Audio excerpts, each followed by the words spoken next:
Meus amigos, nesse momento de bola parada, as reminiscências afloram.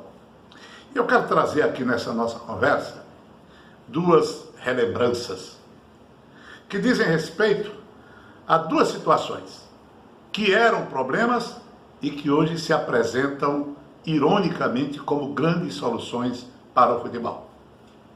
Televisamento de jogos e jogos de portões fechados.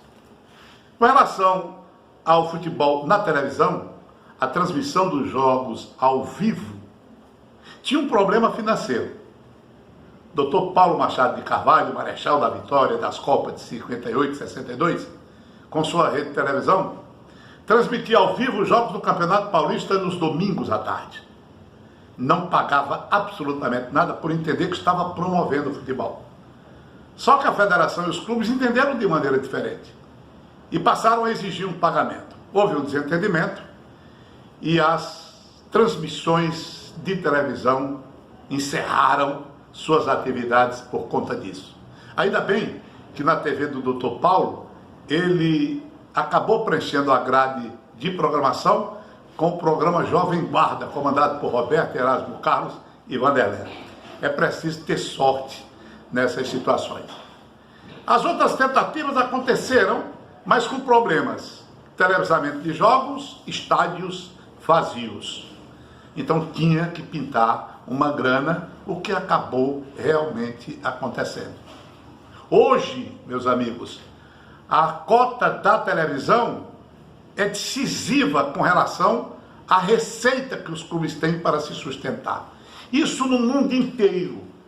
São quantias estratosféricas. E futebol e televisão não conseguem caminhar de forma separada. Por isso, há uma pressão para que o futebol volte. Volte através da televisão. Porque, afinal de contas, contratos precisam ser cumpridos e os times estão numa de horror precisando do dinheiro da televisão. A outra questão, portões fechados. Essa mais recente. Jogos de portões fechados? Como se torcida e clube não fossem a mesma coisa? Como se não existisse no futebol dois duelos, um dentro de campo, o outro fora dele, entre as torcidas, em espetáculos maravilhosos, como nós acompanhamos aqui no futebol cearense durante o Campeonato Brasileiro da Série A.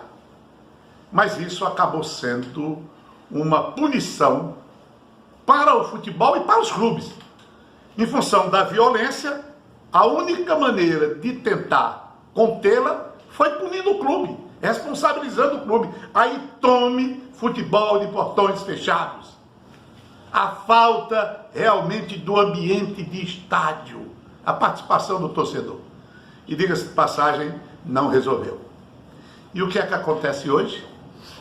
Dirigentes afirmam que futebol em 2020 só será possível dentro de duas condições. Televisamento, para cumprimento dos contratos, já falei sobre isso, e de portões fechados, para enfrentar os males dessa pandemia miserável que assola o mundo todo.